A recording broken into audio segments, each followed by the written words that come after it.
오온이라는 것은 불교에서 가장 기초가 되는 개념이에요. 뭐든지 기초가 굉장히 중요하다고 하는데 오온이 참 불교의 기초가 되는 것인데 우리 오늘 한번 오온에 대해서 한번 알아보겠습니다. 오온은 부처님께서 항상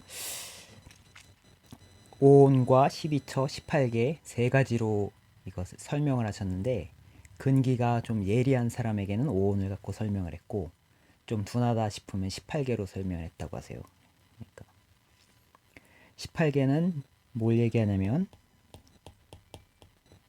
이런 우선 육근은 감각기관을 얘기하죠. 안입이 설신의. 그리고 경은 대상이에요. 대상. 그러니까 그 색성향 미촉법 감각의 대상. 그리고 육식 안입이 설신 의식. 그러니까 감각을 해서 대상과 이 감각기관이 만나서 이런 의식 안입이 설신 의식을 만든다는 거죠. 이게 딱 봐도 그 인식론적인 그런 내용이란 걸 알 수 있겠죠. 그럼 똑같은 거를 18개로도 설명을 하셨고 어떤 때는 5원으로 설명을 하신 거예요. 그러니까 5원으로 얘기하는 거랑 18개로 얘기하는 거랑 대상은 똑같다는 거예요. 그리고 그러니까 인식론적인 5원도 마찬가지로 인식론적인 기초에서 접근해야 되거든요. 우선 5원의 제일 첫 번째는 색인데 이 색은 그쪽 말로 루빠라고 해요. 루빠는 모양이나 원래는 모양이라는 뜻이었는데 그게 중국에 이제 구마라즙이라는 이런 유명한 역경하시는 분이 있는데 그 서역 분이신데 이분이 대부분 불경을 많이 한문으로 역경을 많이 썼어요. 근데 이분이 색이라는 단어를 써서 이제 번역을 했거든요. 근데 제 생각에는 모양이기 때문에 형자를 쓰려고 하다가 형이라는 거에는 중국어 단어에서 그 무슨 어떠한 찍어내는 틀 이런 뜻이 강하게 있기 때문에 그냥 단순한 시각적 정보라는 것을 표시하기 위해서 형 대신에 색을 썼다 이렇게 생각을 하거든요. 근데 요새는 이 색을 대부분 보면 물질로 이렇게 번역을 하시는 분들이 많은데 저는 이건 좀 한 번 더 생각해 봐야 되지 않나 이렇게 생각을 합니다. 물질로 번역하는 것에 대해서는. 왜냐하면 그 당시에 이제 만약 물질이라고 하는 거는 이제 그 당시에는 지수화풍을 자연계를 이루는 요소로 지수화풍을 생각했거든요. 그 당시에는 요새같이 원자론이 이렇게 득세하고 있으니까 요새는 원자, 물질 이런 개념이 있지만 그 당시에는 나무, 돌 이런 것들이 다 혹은 뭐 다른 모든 요소들이 지수 화풍에 합쳐져서 만들어진 것이다라고 생각했기 때문에 따로 물질이란 단어가 없었던 걸로 생각을 해요. 그래서 지수 화풍을 만약 물질이라는 단어 대신 지수 화풍을 갖다 썼다 이렇게 생각하시면 돼요. 근데 과연 이게 색이 그 당시에 그냥 모양이라고 부처님은 얘기하실 때 항상 그 단순한 단어를 쓰시거든요. 그러니까 서양 철학자들은 일반적으로 그 로고스 이런 논리, 언어에 대한 이런 그 맹신 같은 게 있기 때문에 약간 추상적으로 표현하는 거를 좋아하는데 부처님은 그렇지 않고 좀 일종의 선쪽하고 비슷하고죠. 그런 좀 그 피부에 와닿는 단어를 좋아하시니까. 그리고 이건 어쨌든 제가 볼 때는 색은 물질이라고 해석을 하면 안 된다. 아까 16 색은 뭐로 봐야 되냐면 그 18개에서 그 이 색성행 미촉법 여기 있는 색성행 미촉법에서 이 색성행 미촉법 중에 대표로 나왔다 이렇게 생각을 해요. 저는 이 색성행 미촉법의 대표로 나왔다. 물질로 나온 게 아니라. 그러니까 그냥 모양 이렇게 그냥 소박하게 해석을 하자 이런 의미죠. 그러니까 모양뿐만 아니라 다른 것 그 다음에 모양을 이제 감각하는 것 그리고 상이라고 하는 거는 그 모양이라든가 색성행 미촉법의 대표로 왔다고 생각할 수 한다면 그 만약에 소리가 있다 그러면 소리가 있으면 소리를 받아들여서 안에 상으로 들어오면 소리의 이미지 이런 게 되겠죠. 그리고 색이 들어와서 받아들여서 상이 되면 색의 이미지 이런 게 되는 거예요. 이미지 비슷한 뜻이라고 생각하시면 돼요. 그리고 행은 이게 이 까르마를 짓는 거죠. 이게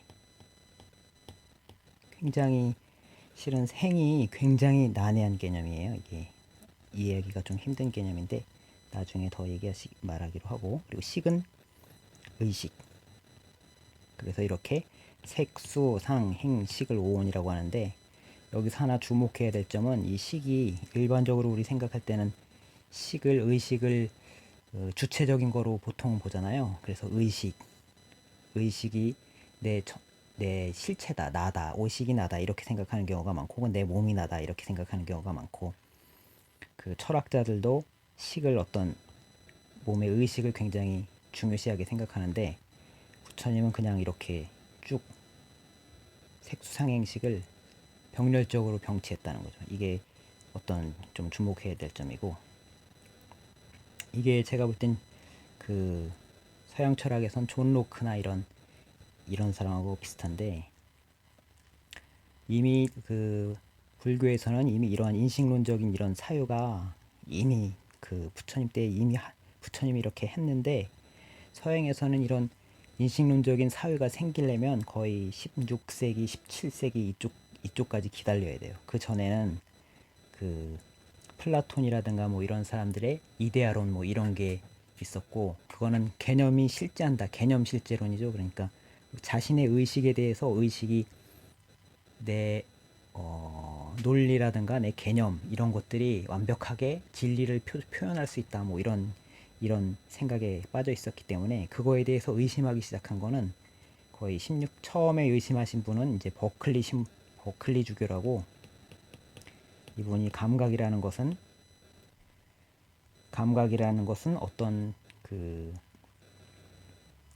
그러니까 이 얘기죠. 그러니까 색수상행식의 흐름일 뿐인데 그거를 가지고 뭐 실체가 있다고 할 수 없다 이런 식으로 얘기를 했고, 이 존 로크는 의식이라는 것도 그럼 의식도 마찬가지 아니냐, 의식도 그냥 여러 가지 생각들의 흐름일 뿐인데 그게 뭐가 특별한 게 있지 않냐, 없다 이런 식으로 얘기한 거죠. 그래서 이런 식이라는 게 특별한 게 놓지 않았다, 이런 게 어떻게 보자면 상당히 깊은 의미가 있는 거죠. 그리고 상과 식은 상은 일종의 감각이 내면적으로 형성된 이미지이기 때문에, 이를테면 날 때부터 봉사했던 사람은 그 붉은 색에 대한 어떤 상 이런 이미지가 가질 수 없겠죠. 그러나 식은 가질 수 있겠죠. 그래서 상과 식이 둘 다 비슷한 의식 같은 건데 좀 분별하기가 어려울 수 있는데, 상은 어떤 봉사는 그러니까 붉다는 상을 가질 수 없다. 그렇지만 붉다는 식 개념은 가질 수 있다. 이런 식으로 이해하면 될 것 같습니다. 또 식은 제가 앞에서 의식이라고 얘기하는 잘못 얘기를 했는데, 의식이 아니라 의식이라기보다는 개념, 그런 어떤 실체적인 뭐 생각할 수 있는 능력 이런 게 아니라 개념의 경험 이런 것으로 생각을 해야 될 것 같습니다. 부처님께서 얘기하실 때 오온에 대해서 얘기할 때 항상 이런 이야기를 많이 해서, 오온 외에 어떤 사람이 와가지고 그거 말고 내가 다른 것을 더하겠다 해도 할 수 없다. 그러니까 이 세상의 모든 걸 다 오온 안에 포함이 된다는 거예요. 그러니까 오온이란 것이 예전에 보면 옛날에는 그 복권 추첨할 때 이런 뺑뺑이를 돌렸거든요. 그래서 뺑뺑이를 돌려가지고 화살 딱 쏘면 여기 딱 오면 1번, 2번 이렇게 딱 했는데, 그런 거랑 마찬가지로 오온도 세상의 모든 인간의 모든 경험을 다 오온 중에 하나로 분류할 수 있다 이거죠. 그러니까 인간의 세상에 있는 모든 것, 경험을 위주로 놓고 봤을 때는 세상에 있는 모든 거는 다 이런 거죠. 그러니까 색, 수, 상, 행식이고 개념이고, 실체라고 하는 것은 그 밑에 있는 거 아니에요. 그러니까 경험으로부터 도출된 개념이죠. 실체라고 하는 건. 그렇기 때문에 오온은 가장 표층적이고 가장 확실한 것이다. 이 얘기는 좀 더 설명을 드리자면 표층적이라는 얘기, 확실하다는 얘기, 이게 좀 이해가 안 가실 텐데, 한번 내가 어떤 유령을 봤다고 한번 생각을 해봐요. 그러면 뭐가 희끄무레한 게 쓱 지나갔어. 그러면 아니 저걸 보고서 내가 유령을 본 것 같다 하고 생각을 하는데, 본인이 의심하죠. 진짜 유령이 있는지 아닌지는 의심을 할 거 아니에요. 그렇죠? 즉 경험, 유령을 본 경험이 유령이 있다는, 유령이 실체로서의 유령이 실체보다 더 확실하다는 거죠. 그렇죠? 이 경험이 더 확실하죠. 유령을 봤다는 건 확실하다는, 유령을 봤다는 게 아니라 뭔가 희끄무레한 걸 봤다는 건 확실하잖아요. 근데 정말 유령이란 실체가 있는지는, 그거는 내가 헛걸 본 게 아닐까, 이렇게 보긴 봤는데 뭔가 뭐 딴 걸 봤다든가 뭐 헛걸 봤다든가 이럴 수 있지 않은가, 이렇게 의심할 수 있다는 거죠. 근데 실은 내 몸을 한번 이번엔 생각해 볼까요? 그러면 내 몸을 내가 이렇게 봤어요 지금. 근데 우리는 지금 내 몸을 보는 게 내가 있기 때문에 내 몸을 본다고 생각하지만, 이건 너무 습관적으로 우리가 습관이 들어서 그렇지, 실제로는 내 몸도 마찬가지. 내 몸의 색깔을 보고 느낌을 느끼고 이런 걸 통해서 나라는 것을, 개념을 만든 거 아니에요. 그쵸? 나라는 개념. 색깔을 보고 느낌을 느끼고 그런 게 더 확실하죠. 그거보다 나라는 실체로서의 나가 있다는 것보다 내가 지금 보고 느끼는 어떤 나의 모양, 색이죠. 나의 모양이나 혹은 나의 소리라든가 색성향, 미촉법, 이런 것이 더 확실한 그런 개념, 그리고 느낌, 나로부터 오는 느낌, 그리고 내 머릿속에 있는 이런 사유가 흘러가는 거, 뭐 이런 것들을 보면 나가 꼭 있을 것 같은데, 근데 그것보다는 이 오온이 더 확실하다. 오온이 더 확실하고, 오온은 경험의 1차적인 요소이기 때문에 나라는 실체보다 더 확실하다는 거죠. 근데 데카르트 같은 경우에는, 왜 이 얘기를 드리는지는 좀 불교 공부하시는 분들은 대충 감 잡으셨을 거예요. 데카르트 같은 분들은 몰래서 꽃기또 에르고 숨 해가지고 생각한다, 그러므로 나는 존재한다, 이런 얘기 했잖아요. 이 사람은 어떤 식으로 회의를 한 거냐면, 내가 지금 감각을 하고 있는데 이 감각 대상을 보고 뭐 이런 거 느끼고 이러는데, 이게 혹시 그 굉장히 강력한 악마가 나한테 내 감각을 어떤 이런 감각을 제시하는 게 아닌가, 환영을 제시하는 게 아닌가, 이런 의심을 한 거예요. 그래서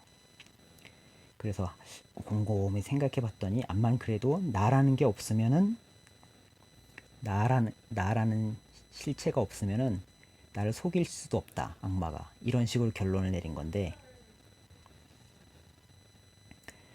근데 이게 어떻게 보자면 그걸 간과한 거죠. 첫 번째로 데카르트는 뭘 간과했냐면, 첫 번째로 있던 악마가 속이던 안 속이던 간에 어떠한 경험이 있다는 걸 간과한 거죠.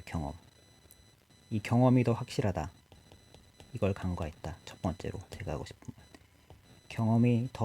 경험이 나라는 것보다 더 확실하다는 걸 간과했다. 왜냐하면 경험은, 그 서양 철학자들 입장에선 경험은 뭐 무의미한 거고 그냥 헛개비 같은 거고 이런 건데, 뭔가 실체를 붙들어야지만 뭔가 거기서부터 이론 전개를 할 수 있다, 이렇게 생각했기 때문에 이 경험이 나라는 것보다 더 확실하다는 걸 간과했다. 그렇기 때문에 이분은 아라는 실체를 뭐 방법적 회의를 통해서 나라는 것을 확신을 했는데, 근데 불교에서 볼 때는 그렇지 않다. 경험에 오온이 있고 오온이 더 확실하고, 나라는 거는 정말 있는지는 모른다, 이거죠. 정말 있는지 아닌지는, 그 불교에서 보자면 이게 무아에 대해서 얘기를 하는 거거든요. 불교는 항상 나오는 게 무아라고 얘기를 하지만 항상 보통 일반적으로 앞에 붙는 게 오온무아, 오온무아 이렇게 붙어요. 그러니까 오온에서는 부처님이 그 경전에 사는 내용이 뭐냐면 말하실 때 어떻게 얘기하시냐면 내가 이 오온 중에 아무리 뒤져봐도 나라는 것을 찾을 수가 없었다.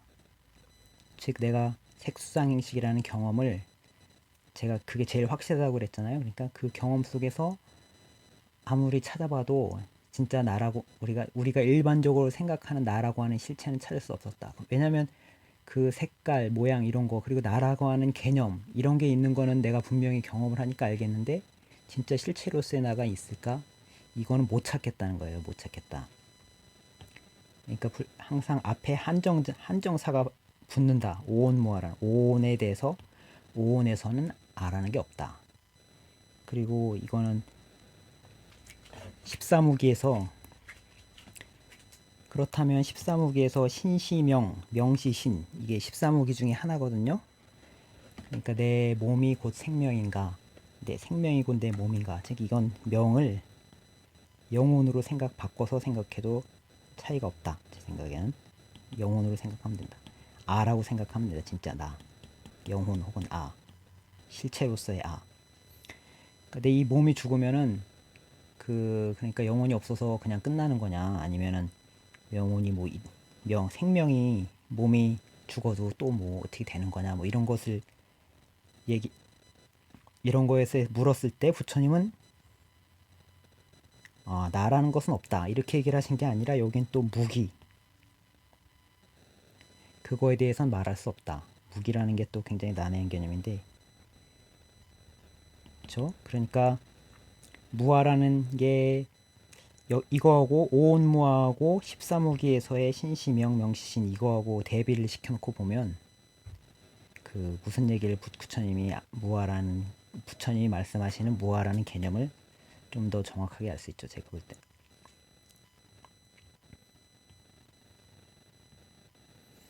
무기가 굉장히 난해한 개념인데 우선 좀 설명을 드리자면 그 비유를 해서 한번 설명드릴게요. 평행세계라고 그 물리학에서 얘기하는 내용인데 지금 그 현재 이 우주는 그 마찬 중력 상수라든가 이런 상수가 있잖아요. 뭐 전자기학에서는 뭐 전자와 전자 사이의 그 힘을 나타내는 상수가 있고 중력 상수가 있고 이런 게 있는데 이게 만약에 조금이라도 숫자가 좀 달랐으면 거의 뭐 우주가 존재하기 어려울 정도로 이게 숫자가 굉장히 중요한데 어떻게 이 숫자가 딱 됐을까 이런 생각을 해요.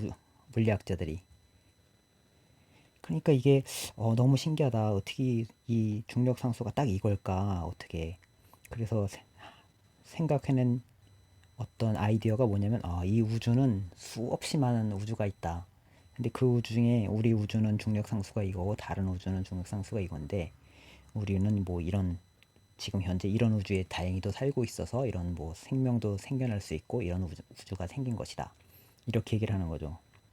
근데 이 평행 세계에서는 다른 우주와 우리 우주가 완전히 평행하기 때문에 그러니까 서로 아무런 뭐 이쪽에서 저쪽을 건너갈 수도 없고 볼 수도 없고 그게 할 수가 없어요. 이런 게 무기의 대표적인 예예요. 이걸 경험을 할 수 없다. 저쪽은. 그러니까 사실 평행 세계가 있다고 얘기를 하는 거나 그냥 중력 상수가 어떻게 우연히도 뭐 확률이 적은데도 뭐 이렇게 됐다고 얘기하는 거나 아무 차이가 없다는 거죠. 이런 게 무기의 대표적인 예인데 그러면 영혼이라든 것도 실제로 우리가 경험을 할 수 없다는 거예요. 뭐 실체로서의 내가 있는지. 우리는 오온이라고 하는 현상계에 살고 있다는 거죠. 그러니까 현상계, 오온이 계속 연기하는 현상계 속에서 이 고통도 있고 행복도 있고 이런 여기서 살고 모든 경험이라는 것이 다 오온으로서 이렇게 설명이 될 수 있는 건데 그 뒤에 우리가 자꾸 우리 머릿속에서는 이상은 뭐 실체로서의 생각을 하는데 그건 머릿속에 있는 뭐 토끼뿔 같은 그런 거고 실제로는 그게 있는지 나라는 실체로서의 나가 있을 수도 있겠지만 뭐 하여간 상관이 없다. 있어도 되고 이 평행세계처럼 평행세계가 있을 수도 있죠. 뭐 그럴 수도 있는데 근데 그게 있음들 뭐하고 없음들 뭐하고 아무 상관없다는 거죠. 그러니까 그냥 우리 세계에서 그냥 중력상수가 이거인 거랑 똑같다. 그러니까 우리도 이거 여기 14무기의 무와 나의 실체가 있는지 없는지 이런 거 별로 상관없다는 거죠. 그리고 또 하나 어떻게 아가 없는데 윤회를 하냐 이런 게 많이 또 묻는 질문인데 오온의 그 연기로서 윤회를 설명하기 때문에 이거는 사실 문제가 될 게 없는 내용인데 어제의 나와 오늘의 나도 사실 똑같은 거 아니에요? 그 전생의 나와 현생의 나가 어떻게 아가 없는 영혼이랑 같은 게 없는 실체로서의 나가 없는데 어떻게 윤회를 하냐? 만약 그렇다면 어제의 나와 오늘의 나는 어떻게 똑같냐? 이거하고 사실 질문을 바꿔서 얘기를 할 수도 있어요.